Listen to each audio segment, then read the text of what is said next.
teman-teman sekalian yang akan nanti bergabung dalam channel YouTube kami. Kita akan mulai pagi ini dengan pelajaran teologi sistematika. Sebelum itu kita akan berdoa. Mari kita bersatu dalam doa. Kami mengucap syukur Tuhan Yesus atas hari yang baru Engkau berikan buat kami kembali. Kami percaya Tuhan anugerah-Mu tercurah terus buat kehidupan kami. Anugerah pengampunan-Mu terus Engkau berikan buat kami Tuhan. Terima kasih atas inisiatif-Mu yang luar biasa dalam kehidupan kami.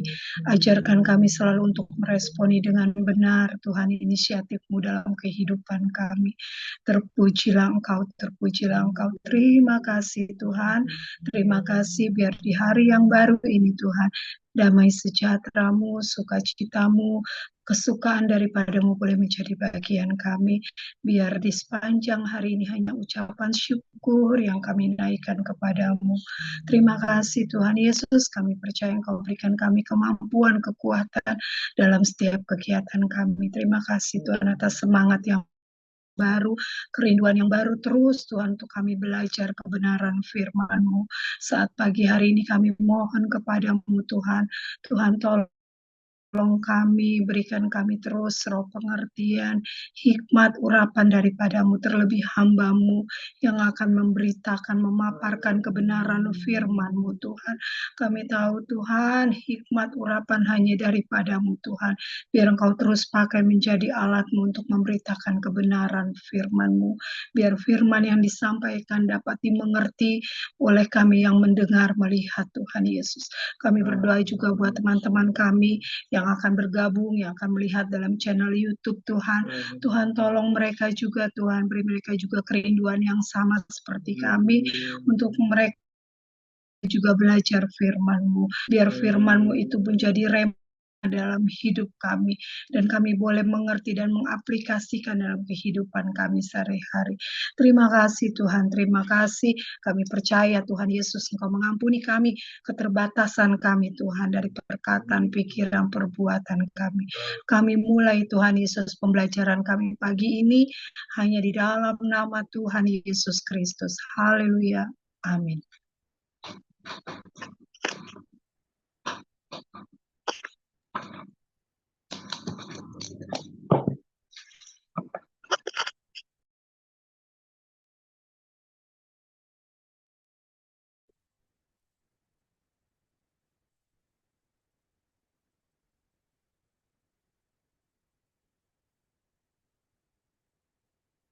Puji Tuhan, kembali kita belajar firman Tuhan.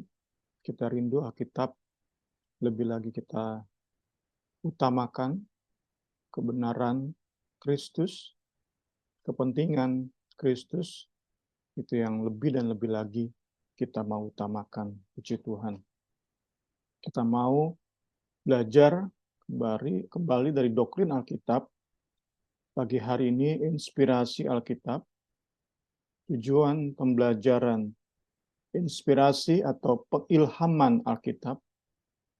Pertama, kita bisa memahami secara utuh, lebih dalam lagi, definisi inspirasi Alkitab.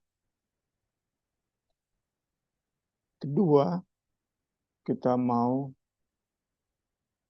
meyakini keunggulan Alkitab dari buku-buku lain. Puji Tuhan, puji Tuhan. Dalam pertolongan Allah Roh Kudus, biarlah kita semakin diyakinkan bahwa Alkitab bukanlah tandingan bagi para rival, buku-buku lain, kitab-kitab lain. Alkitab terlalu tinggi, terlalu mulia, otoritasnya ultimate. Puji Tuhan. Kita mau dari hari ke hari dibuat bingung, semakin suka kita akan Alkitab, menghargai kita akan Alkitab, sehingga kita bingung mengapa dulu kok bisa-bisanya kita kurang menghargai Alkitab. Seperti kita heran kok bisa-bisanya laler atau lalat itu suka akan kotoran kucing. Demikianlah kita dibuat bingung mengapa dulu kok bisa-bisanya kita ini lebih suka hal-hal lain daripada Alkitab. Kita bisa lebih suka kepada sampah, kepada kotoran daripada Alkitab.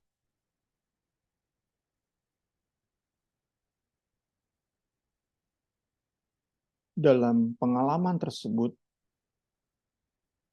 kita pun akan lebih terbeban bagi mereka yang sampai saat ini masih lebih mengandalkan hal-hal lain di luar Alkitab. Setelah kita bingung, kok bisa-bisanya dahulu saya kurang menghargai Alkitab, seperti kita bingung kok bisa-bisanya lalat suka kotoran. Dengan pengalaman tersebut, kita bisa lebih terbeban terhadap orang-orang di sekitar kita yang masih mengandalkan hal-hal lain di luar Alkitab, yang masih menyukai sampah dibandingkan perintah, larangan, dan janji Tuhan dalam Alkitab. Kita bisa lebih lagi terbeban dan menangis bagi mereka agar seperti kita yang terus-menerus bisa menghargai Alkitab, mengagumi Alkitab.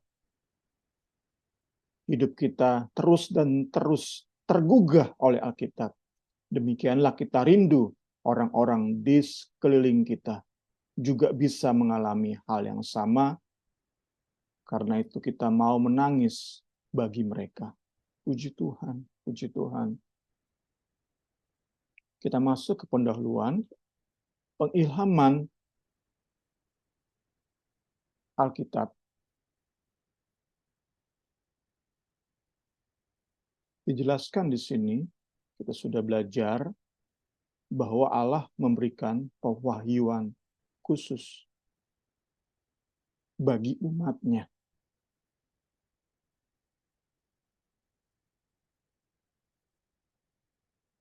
Jadi yang dicatat dalam Alkitab itu pewahyuan khusus, bukan wahyu atau anugerah umum, bukan. Pewahyuan khusus ini kemudian ditulis atau dibukukan. Bagaimana anugerah atau wahyu khusus ini ditulis atau dibukukan, itulah inspirasi atau ilham Alkitab.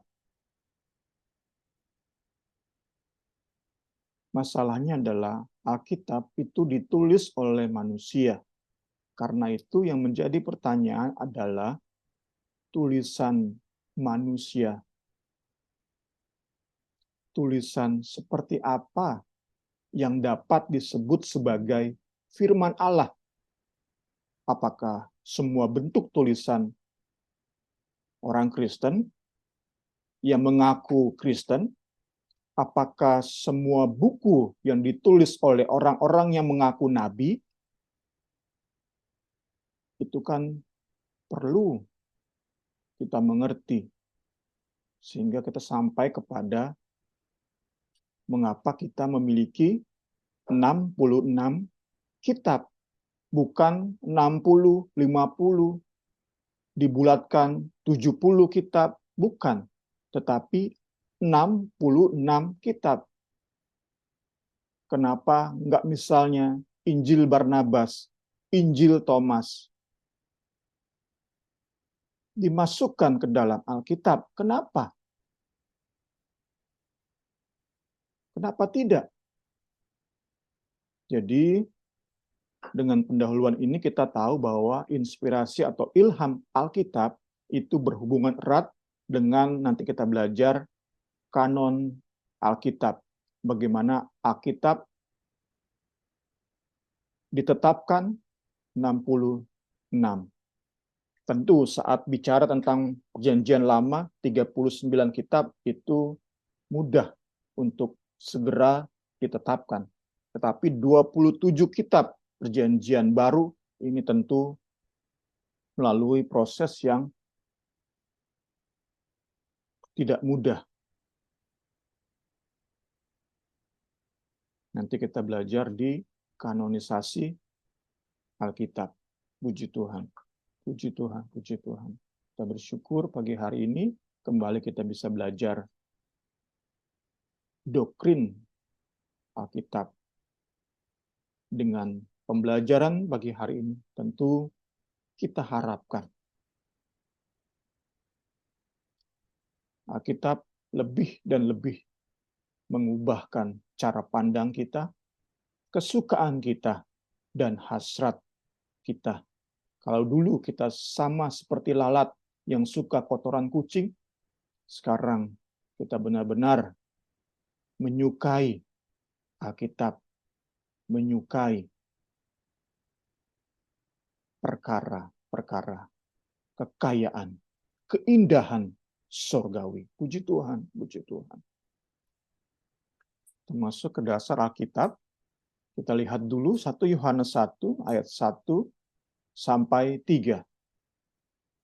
Ini tulisan Yohanes sebagai rasul. Apa yang telah ada sejak semula, yang telah kami dengar, kami lihat dengan mata kami saksikan, kami raba dengan tangan kami. Tentang firman hidup, itulah yang kami tuliskan kepada kami. Hidup itu telah dinyatakan, dan kami telah melihatnya. Dan sekarang kami bersaksi dan memberitakan kepada kamu tentang hidup kekal yang ada bersama-sama dengan Bapa dan yang telah dinyatakan kepada kami. Apa yang telah kami lihat, yang telah kami dengar itu, kami beritakan kepada kamu juga, supaya kamu pun beroleh persekutuan dengan kami. Dan persekutuan kami adalah persekutuan dengan Bapa dan dengan anaknya, Yesus Kristus. Puji Tuhan, puji Tuhan. Para penulis Alkitab menjelaskan bahwa mereka bukan hanya menulis tentang Alkitab, tentang pengalaman mereka, tentang Allah, tentang Kristus, tentang pengalaman mereka dengan Allah dan Kristus. Sekali lagi, para penulis Alkitab menjelaskan dalam tulisannya bahwa mereka bukan hanya menulis tentang Allah dan tentang pengalaman mereka bersama Allah, tapi juga menyampaikan apa yang mereka terima dari Allah. Baik para penulis Perjanjian Baru, seperti yang dijelaskan pada ayat-ayat di atas, diwakili oleh Rasul Yohanes, maupun para penulis Perjanjian Lama.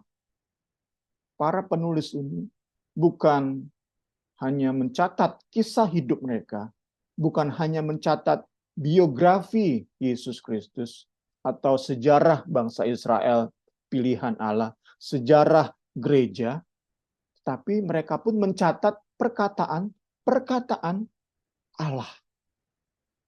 Puji Tuhan. Ini beberapa contoh dari Perjanjian Lama. Berfirmanlah Tuhan kepada Musa. Demikian. Jadi yang Musa tulis itu benar-benar Allah, suaranya Allah, nafasnya Allah. Puji Tuhan, puji Tuhan. Yang memberi hidup tadi, yang memberi hidup kekal tadi. Itu yang dijumpai oleh Musa. Berfirmanlah, berhembus Tuhan dengan suara yang dimengerti oleh Musa sebagai manusia. Dihembuskan hidup itu kepada Musa, dan Musa tulis. Puji Tuhan, puji Tuhan. Yeremia 11 ayat 1, firman yang datang kepada Yeremia dari Tuhan. Bunyinya sama seperti Musa. Yeremia pun mendengar Tuhan bicara kepada dia. Itu yang disampaikan.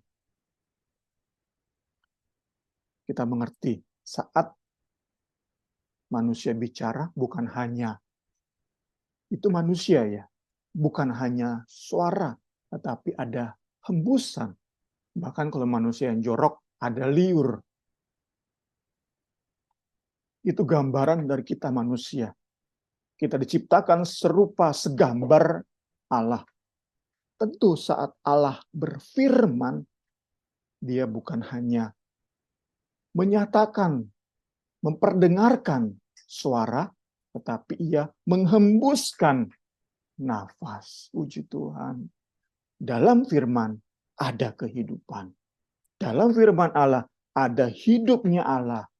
Puji Tuhan. Itu yang dipahami oleh Yohanes tadi. Kita percaya itu menjadi pengalaman Musa, menjadi pengalaman Yeremia, menjadi pengalaman Yehezkiel, menjadi pengalaman Amos, beberapa contoh nabi perjanjian lama. Puji Tuhan. Kita lanjut. Ya, oleh keyakinan, didasari keyakinan bahwa yang mereka tuliskan adalah firman Tuhan, bukan hikmat manusia, bukan hasil imajinasi si penulis.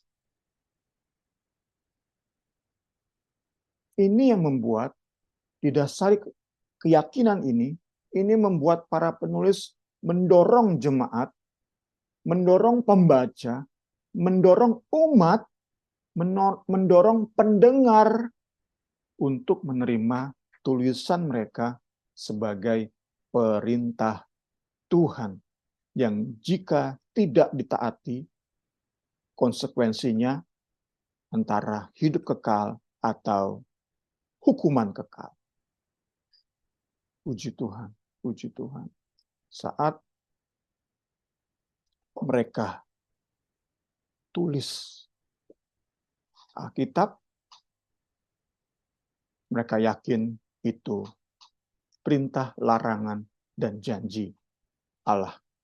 Kita lihat di dalam 1 Korintus 2 ayat 13, 1 Korintus 2 ayat 13, dan karena kami menafsirkan hal-hal rohani kepada mereka yang mempunyai roh, kami berkata-kata tentang karunia-karunia Allah dengan, ini penekanannya, perkataan yang bukan diajarkan kepada kami oleh hikmat manusia,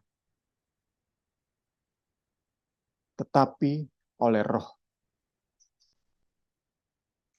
Perkataan yang diajarkan oleh roh.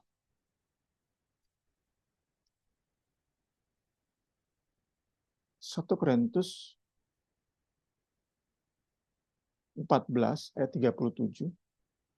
Jika seorang menganggap dirinya nabi atau orang yang mendapat karunia rohani, ia harus sadar, berikut penekanannya, bahwa apa yang kukatakan, kutuliskan dalam surat ini kepadamu adalah perintah Tuhan. Sekali lagi, kandungan frase perintah Tuhan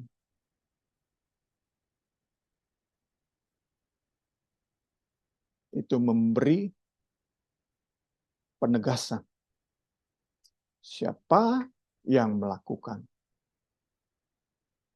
siapa yang menaati, terima hidup dari Tuhan, terima nafas dari Tuhan, terima perkenanan wajah yang tersenyum dari Allah. Wajah yang memberkati, berkenan pada kita. Itu saat kita tunduk dan berkata ya kepada perintah Tuhan. Sebaliknya, saat perintah dikeluarkan, kita membelakangi nafas Tuhan.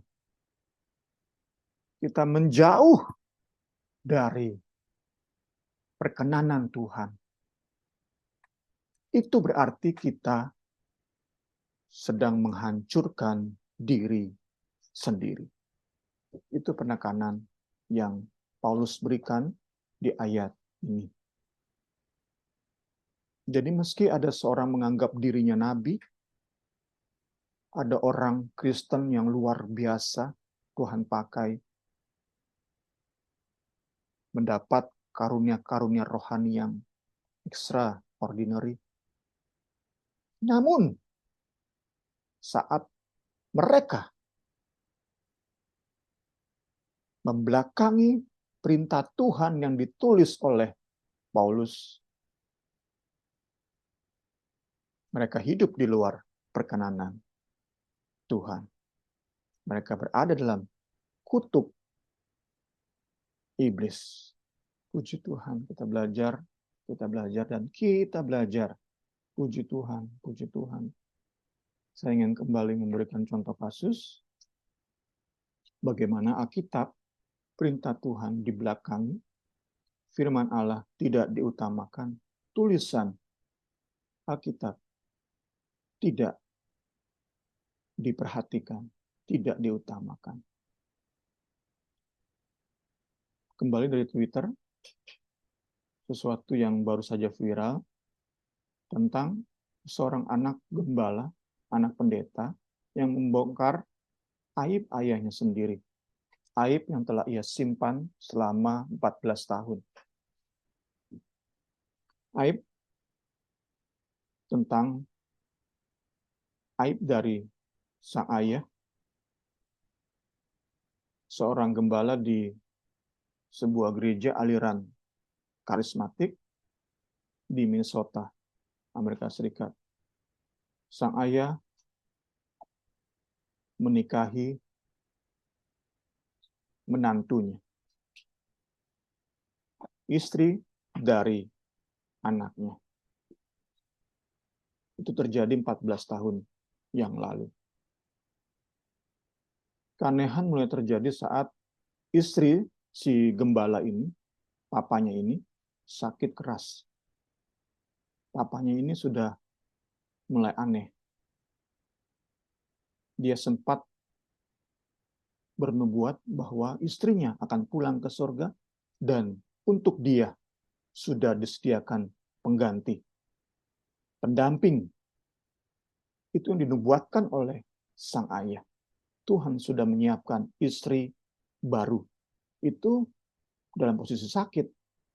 Istrinya sakit keras. Puncaknya adalah saat istrinya meninggal. Si bapak gembala berkata kepada anaknya sendiri bahwa Roh Kudus menyuruh dia menikahi menantunya tersebut.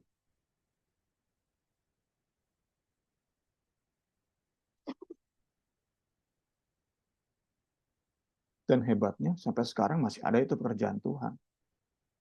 Hebat, tentu yang membuat kita heran. Pembelajaran pagi hari ini kembali mengingatkan kita untuk secara serius, ekstra serius, memeriksa suara demi suara,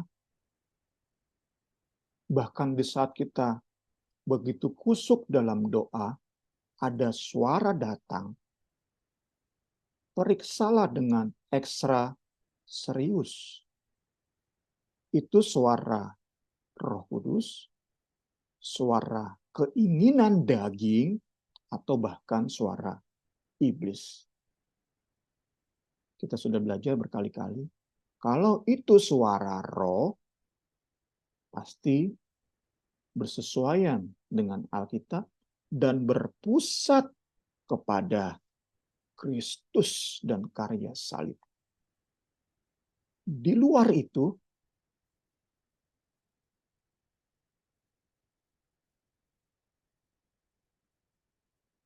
di luar perintah yang diatur oleh Tuhan lewat tulisan Paulus. Kita sudah belajar 1 Korintus tentang percabulan. Saat kita membelakangi apa yang Tuhan perintahkan, kita berkata no terhadap perintah Tuhan yang ditulis oleh Rasul Paulus, kita sedang hidup di luar perkenanan Tuhan. Meski mungkin kita tetap diberkati secara jasmani. Seperti gereja yang di Minnesota ini tetap diberkati. Tetap ada jemaat.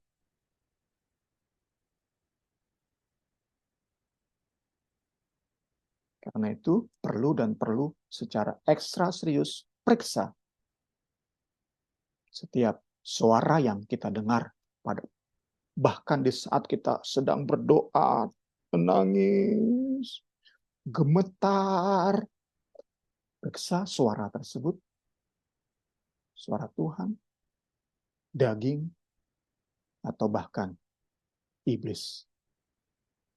Pastikan itu suara Tuhan yang bersesuaian dengan apa yang para rasul, nabi tulis, yang kita temukan dalam Alkitab.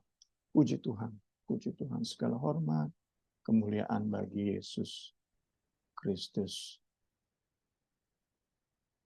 Kita lanjut sedikit lagi sebelum kita beri kesempatan bagi para penanggap. Kita fokus pada Yesus Kristus. Puji Tuhan. Saat menulis tentang Yesus Kristus, para penulis menghubungkannya dengan hidup kekal. Menerima hidup kekal terkait langsung dengan tanggapan pembaca terhadap kesaksian para penulis tentang Yesus Kristus, Anak Allah. Kita lihat ayatnya. 1 Yohanes 5 ayat 10 dan 2-12. Barang siapa percaya kepada Anak Allah, ia mempunyai kesaksian itu di dalam dirinya. Barang siapa tidak percaya kepada Allah, ia membuat dia menjadi pendusta. Wow, jelas sekali ya. Saat kita membelakangi berkata no terhadap perintah Allah untuk percaya kepada Yesus. Sekali lagi, pusat seluruh Alkitab Kristus. Meskipun banyak nasihat, banyak perintah, larangan, janji-janji, semua terpusat pada Kristus. Saat kita berkata no, perintah yang datang kepada kita mengabaikan, maka kita berkata Allah pendusta. Karena ia tidak percaya akan kesaksian yang diberikan Allah tentang anaknya. Dan inilah kesaksian itu. Allah telah mengaruniakan hidup yang kekal kepada kita. Dan hidup itu ada di dalam anaknya. Barang siapa memiliki anak, ia memiliki hidup. Barang siapa tidak memiliki anak, ia tidak memiliki hidup. Puji Tuhan. Seperti tadi ya, saat suara keluar, ada hembusan Allah keluar. Kita terima hidup. Haleluya. Terima perintah Allah, berkata ya kepada perintah Allah, terima hidup. Sebaliknya saat kita membelakangi, tidak terima dengan hembusan kita berkata ya, kita belakangi, kita menjauh dari hadirat Tuhan. Yang ada hanyalah kematian. Puji Tuhan. Kembali kita diingatkan bahwa seluruh bagian Alkitab bicara tentang Kristus. Tentu, Perjanjian Baru bicara lebih gamblang, lebih clear tentang Kristus. Seluruh kehendak Allah.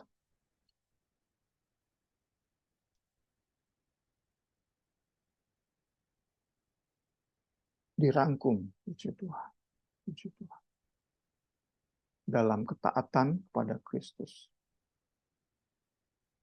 dalam arahan Roh Kudus.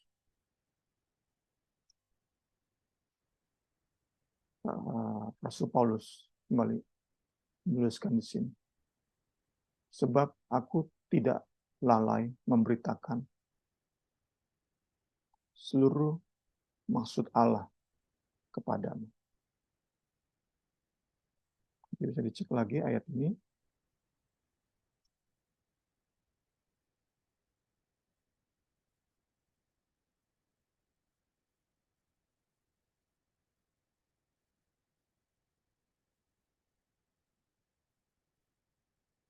Ini ada bagian selanjutnya.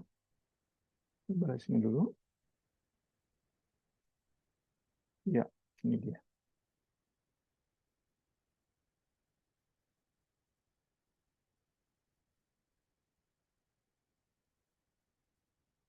Alkitab berfokus pada Kristus, berfokus pada bagaimana kita menjalin hubungan dengannya, bagaimana kita mengenali. Di dalam hal itulah hubungan dengan Kristus terangkum seluruh maksud Allah. Sekali lagi, di dalam hubungan pengenalan akan Kristus, di dalam hal itulah, pengalaman inilah terangkum seluruh maksud Allah. Puji Tuhan. Kita break dulu, saya beri kesempatan bagi penanggap, dipersilakan.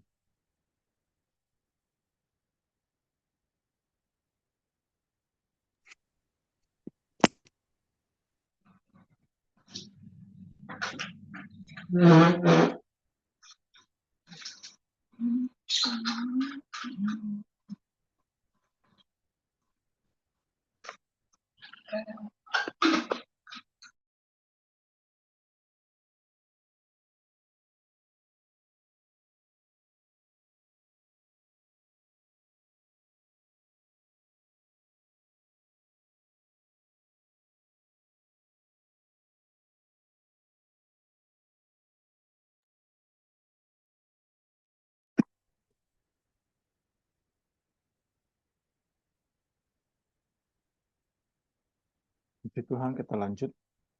Definisi inspirasi saya ambil dari buku Bapak Pendeta Muriwali, Dogma Etika Kristen, GKKR Malang 2017, halaman 128. Kita lihat dulu ayat acuannya. Dari versi Firman Allah yang hidup, seluruh kitab suci diilhami, diinspirasi oleh Allah dan berguna untuk mengajar kita apa yang benar, serta menyadarkan kita akan apa yang salah dalam hidup kita. Kitab suci meluruskan kita ketika kita salah dan menolong kita melakukan apa yang benar. Istilah pengilhaman diambil dari ayat ini. Dalam bahasa Yunani, diilhami oleh Allah ditulis dengan Theopneustos. Kita kenal pneumatika. Doktrin tentang Roh Kudus, pneumatika. Di sini Theopneustos, dihembuskan oleh Allah. Penekanannya adalah dihembuskan keluar, breathe out. Yang menunjukkan bahwa penulisan Alkitab adalah karya Allah yang menghembuskan keluar firman-Nya untuk ditulis oleh manusia.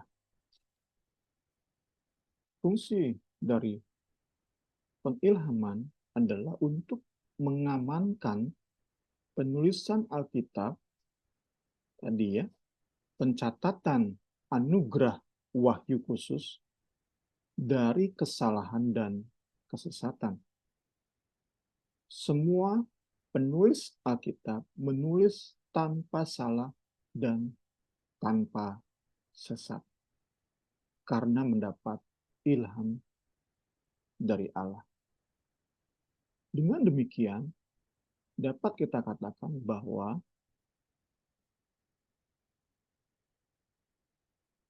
ini tambahan dari definisi kita,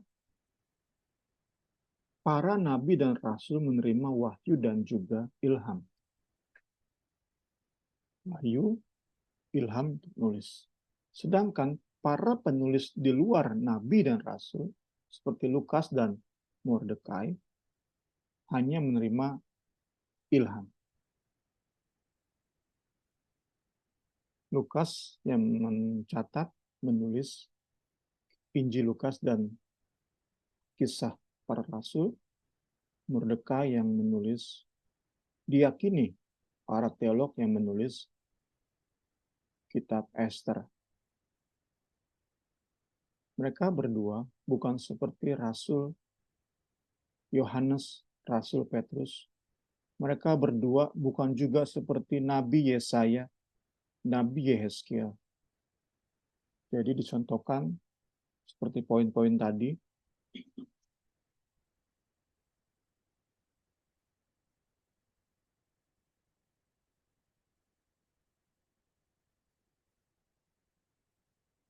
Poin nomor 1 tadi, Lukas tidak bisa menulis, berfirmanlah Tuhan kepada Lukas, demikian. Itu contoh sederhananya untuk kita mengerti, membedakan tokoh-tokoh iman antara tokoh-tokoh iman yang Tuhan beri jabatan nabi, rasul, dengan tokoh-tokoh iman yang hanya sekadar menjadi penulis Alkitab. Puji Tuhan. Kita belajar dan belajar. Terus terang hal ini pun baru bagi saya. Sekali lagi kita terus dan terus belajar. Haleluya. Puji Tuhan.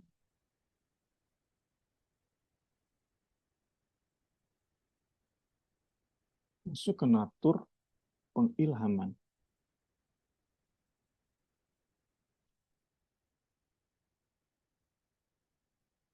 Didaftarkan 3 macam natur pengilhaman oleh buku ini.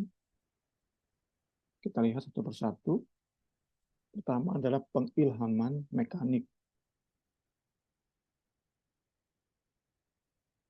Sekali lagi, kita diberikan 3 pandangan tentang natur pengilhaman atau mode pengilhaman. 1, pengilhaman mekanik, pandangan yang menyatakan bahwa Allah bertindak mendikte secara langsung para penulis Alkitab saat mereka menulis.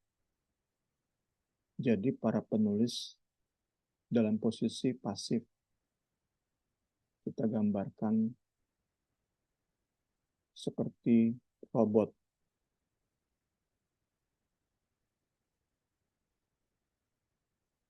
Dan hanya menulis apa yang Allah diktekan. Saya teringat dengan usul Niar kemarin tentang menulis renungan dengan chat GPT, dengan artificial intelligence. Kurang lebih bisa diwakilkan sebagai contoh AI tadi. Penulis sebagai robot yang menulis apa-apa yang Allah diktekan. Pengilhaman jenis ini, pandangan ini bertentangan dengan sifat-sifat tulisan dalam Alkitab. yang melibatkan atau mengikut sertakan pikiran, emosi, dan kehendak para penulis. Contohnya, tulisan Daud dalam kitab Mazmur dan juga tulisan Rasul Paulus dalam surat-suratnya. Daud di dalam Mazmur 119 ayat 136 menulis, air mataku berlinang seperti aliran air karena orang yang tidak berpegang pada Taurat-Mu.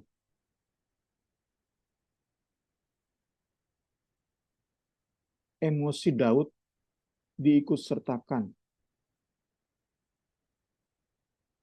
Daud bukan seperti robot yang sedang menulis apa yang Tuhan atau Allah diktekan. 1 Korintus 7, 39-40, istri terikat selama suaminya hidup. Kalau suaminya telah meninggal, ia bebas untuk kawin dengan siapa saja yang dikehendakinya, asal orang itu adalah seorang yang percaya.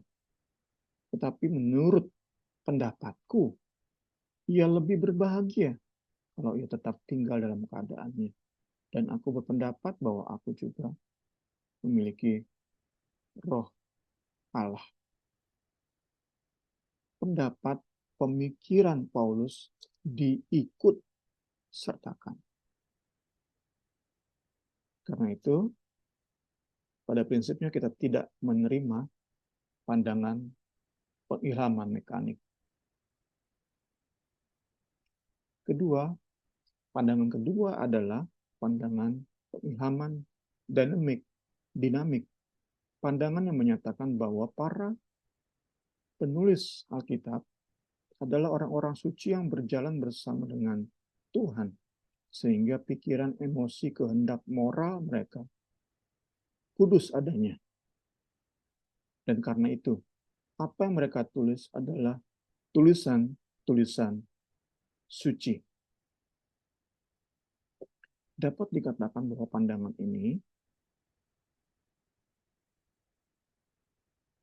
menyatakan kerohanian para penulis diangkat ke tingkat yang sangat tinggi, sehingga mereka layak untuk menulis.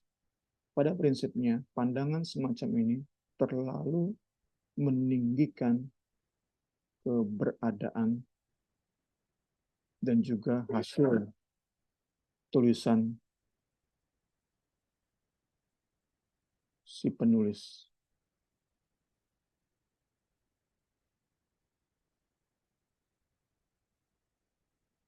Terlalu meninggikan si penulis Alkitab.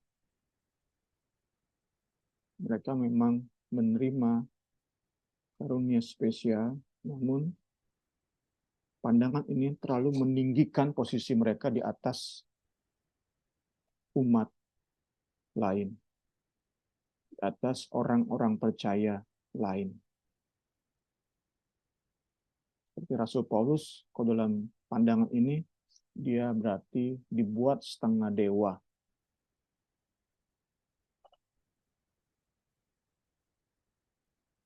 Untuk kemudian bisa menulis. Pandangan ini pun tidak kita terima. 3, terakhir ini yang kita terima.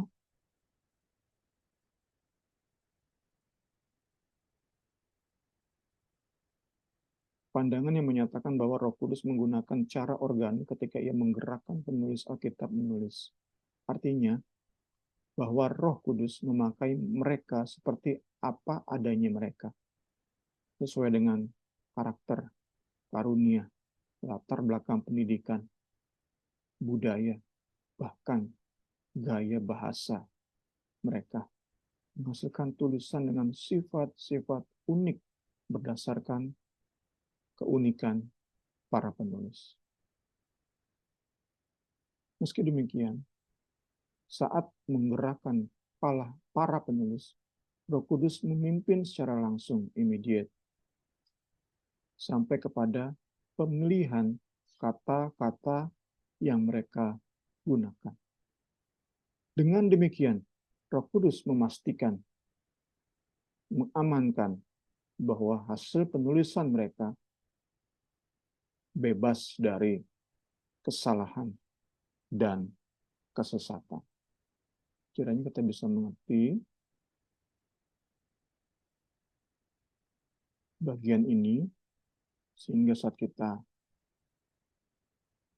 baca kitab, kita tahu di dalamnya dilibatkan karakter, karunia, latar belakang pendidikan, budaya, gaya bahasa. Kita belajar kemarin bagaimana Tuhan memakai Lukas yang adalah seorang dokter. Itu kelebihannya, latar belakang pendidikannya yang tinggi. Tuhan memakai itu. Puji Tuhan, puji Tuhan. Lukas tidak diangkat untuk menjadi orang setengah dewa. Dia tetap manusia dengan kelemahan, manusia dengan pergumulan hidupnya. Tetapi sekali lagi, saat Roh Kudus pimpin untuk tulis, itu sedemikian sehingga kata-kata yang Lukas gunakan itu bebas dari kesalahan dan kesesatan. Puji Tuhan, puji Tuhan. Bagian-bagian akhir, keluasan inspirasi. Masih dari bukunya Bapak Pendeta Murwali, pengilhaman parsial versus pengilhaman menyeluruh atau plenary. Pandangan pengilhaman parsial menyatakan bahwa hanya bagian-bagian tertentu dari Alkitab yang diilhamkan. Ini tentu tidak bisa kita terima. Ada juga pandangan yang membagi-bagi kategori.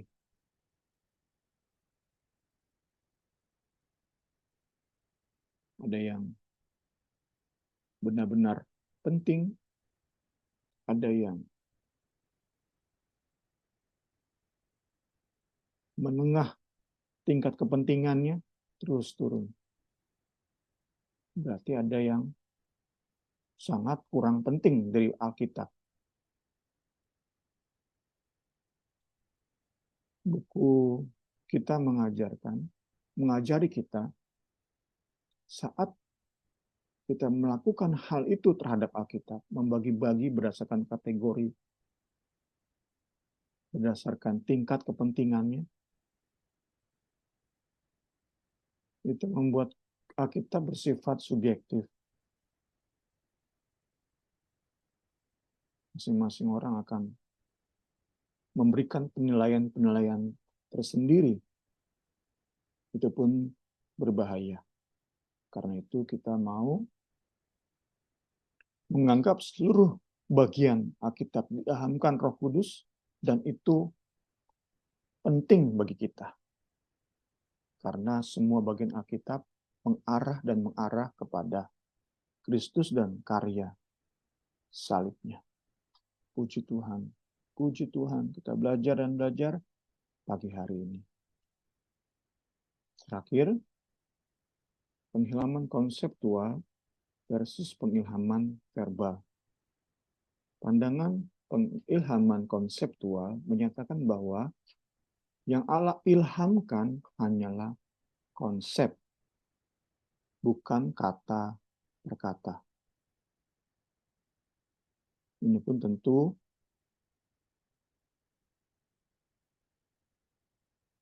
tak bisa kita terima, karena kita meyakini supaya Alkitab itu bebas dari salah dan sesat, maka Roh Kudus perlu mengilhamkan secara verbal, kata demi kata. Ya, karena itulah kita mengenal istilah verbal plenary. Bukannya parsial, bukannya konseptual, tapi verbal plenary.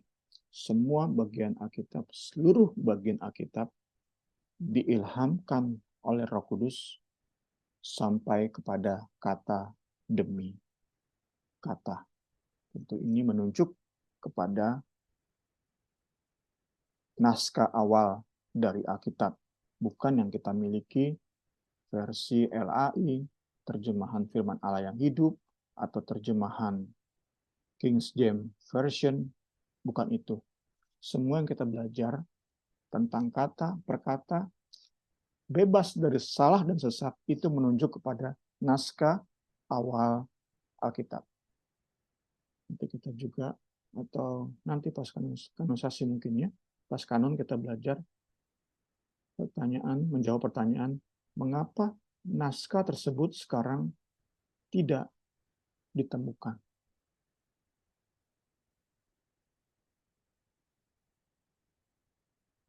Tetapi tetap kita yakin apa yang kita miliki itu cukup, puji Tuhan. Tuhan dalam kedaulatannya cukup untuk menjaga Alkitab ini sampai kepada kita dalam bahasa Indonesia itu tidak sesat, tidak salah. Meskipun ini kembali kita bahas tentang terjemahan Alkitab. Tentu berbeda dengan saat kita bahas inspirasi dan kanonisasi Alkitab. Kita akan terus dalami doktrin Alkitab. Kiranya apa yang kita pelajari sesuai dengan tujuan kita, kita bisa memahami definisi pengilhaman Alkitab, dan kita meyakini keunggulan Alkitab dari buku-buku yang lain. Puji Tuhan, selamat pagi. Tuhan Yesus memberkati. Mungkin ada yang ingin memberi tanggapan dari para penanggap, dipersilakan.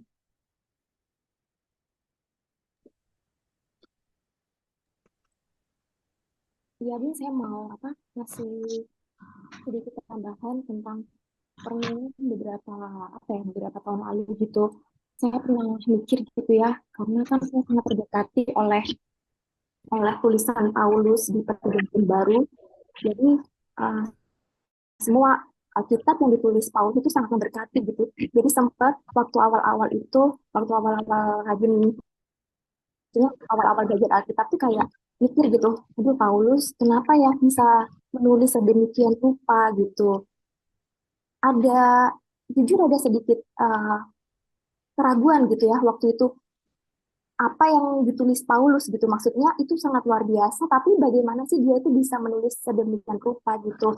Sampai saya tuh dapat bukunya Timothy Keller yang terjemahannya Galatia, yang mana tuh dijelasin gitu kayak secara rinci gitu. Jadi pada waktu punya pertanyaan itu, Tuhan tuh baik banget gitu loh. Di saat itu juga saya tuh baca bukunya Galatia gitu tentang bagaimana siapa Paulus dan gimana tuh sih tulisannya. Jadi mau share aja di sini, waktu itu yang saya dapat itu dia tuh kan pertama, Paulus itu kan orang yang diutus langsung dan diajarkan secara langsung oleh Tuhan Yesus yang telah bangkit.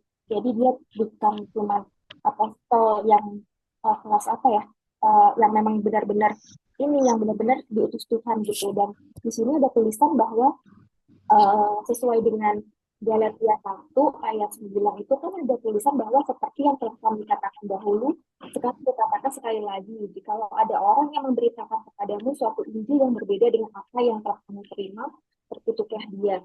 Nah, di situ salah satu penjelasannya bahwa kenapa dia menulis itu, karena apa yang dia katakan, apa yang dia tulis itu bukanlah hasil dari pelajarannya, hasil dari research, hasil dari refleksi, hasil dari pemikirannya, tetapi ini adalah pemberian Tuhan semata-mata yang dia sendiri nggak bisa ubah dan tidak bisa diubah oleh dia juga gitu.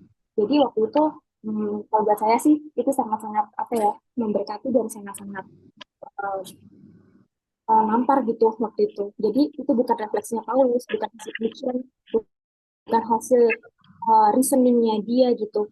Jadi nggak ada proses pertimbangan yang gradual, yang terus-menerus, nggak ada proses diskusi, nggak ada proses revisi juga di dalamnya gitu. Jadi itu bukanlah produk dari pemikirannya dia semata-mata. Jadi cuma mau share itu sih Bu, karena tadi awal-awal di sini juga sharing tentang ironia dan lain sebagainya. Terus apa yang kemarin itu sempat waktu di gereja bisa itu sama Kak Suci itu kita sharing tentang worry, tentang ketakutan kita, karena Kak Suci bilang dia punya student, punya murid yang ngerjain paper pakai GPT gitu. Jadi kayak aduh gimana ya, kayak worry gitu, kayak gimana masa depan kita ya kalau semuanya itu pakai GPT gitu. Padahal kan harusnya kan anak itu mikir sendiri gitu Bu. Terus pikirannya kemana-mana gitu. Jadi gimana ya kalau kita tuh bahkan dalam kehidupan kekristenan kita banyak pendeta yang juga pakai ChatGPT, banyak pelayan pakai ChatGPT. Itu aja sih Bung dari saya. Ya. Oke. Makasih nih ya.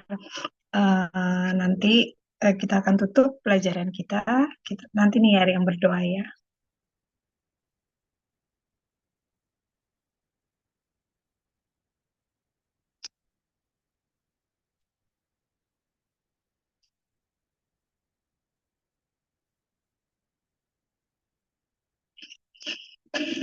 Iya. Ya, udah Kak. Oke, ya. Ya, Tuhan Yesus, kami mau berterima kasih ya Tuhan. Di pagi hari ini kami boleh sekali lagi mendapatkan berkat rohani yang daripada-Mu. Kami boleh menikmati ya Tuhan Yesus, pengetahuan yang baru akan limpah karya-Mu, akan limpah kasih-Mu dalam kehidupan kami. Tuhan, Tuhan terus berikan ya Tuhan kepada pendahulu kami ya Tuhan Yesus. Kami boleh ya Tuhan bersyukur pada orang-orang telah Engkau utus, Engkau pilih ya Tuhan Yesus untuk menuliskan kebenaran akan Engkau ya Tuhan, yang boleh kami nikmati, boleh kami dengar, boleh menjadi penunjuk kehidupan kami saat-saat ini ya Tuhan Yesus. Terima kasih ya Tuhan Yesus, ajarkan kami untuk lebih menghargai lagi, untuk lebih dekat lagi dengan firman-Mu ya Tuhan Yesus, untuk lebih bersandar lebih lagi ya Tuhan Yesus, untuk lebih mampu mengerti, memahami segala ilham yang telah Kau berikan kepada kami ya Tuhan. Terima kasih ya Tuhan Yesus, kami juga bersyukur ya Tuhan di pagi hari ini untuk Bung Semi yang telah mengajarkan kami ya Tuhan Yesus. Kami percaya segala hikmat, segala pengetahuan yang telah Engkau limpahkan padanya adalah berasal dari-Mu ya Tuhan Yesus. Kami bersyukur ya Tuhan Yesus saja yang bukakan pikirannya setiap waktu, yang terus jamah hatinya ya Tuhan, yang terus jauhkan dia dari hal-hal yang mungkin bisa mendistraksi Bung Semi ya Tuhan Yesus, untuk konsen, untuk fokus ya Tuhan Yesus, memberitakan Injil kebenaran-Mu ya Tuhan Yesus. Terima kasih Tuhan, semakin hari kami semakin diubahkan, semakin hari kami semakin dimampukan ya Tuhan dengan mendengarkan ya Tuhan Yesus firman-Mu ya Tuhan Yesus, dengan mendengarkan ya Tuhan Yesus janji-Mu, mendengarkan ya Tuhan Yesus ketetapan-Mu ya Tuhan. Tuhan juga yang ubahkan hati kami yang mungkin keras, hati kami yang buta ya Tuhan, untuk mau lagi ya Tuhan mendengarkan akan segala apa yang Kau ucapkan ya Tuhan. Tuhan juga berdoa untuk Kak Rini yang terus mendampingi Bung Semi ya Tuhan Yesus. Terus ya Tuhan Yesus memberi Kak Rini kekuatan, kesabaran, memberikan Kak Rini semangat juga ya Tuhan Yesus untuk terus mendukung Bung Semi, untuk terus mengerti ya Tuhan Yesus apa yang menjadi keinginan hati ya Tuhan Yesus melalui Kak Rini ya Tuhan. Tuhan kami juga berdoa untuk seluruh jemaat-Mu ya Tuhan Yesus yang akan mendengarkan YouTube ini ya Tuhan Yesus. Kiranya Tuhan saja yang menyentuh hati mereka ya Tuhan Yesus.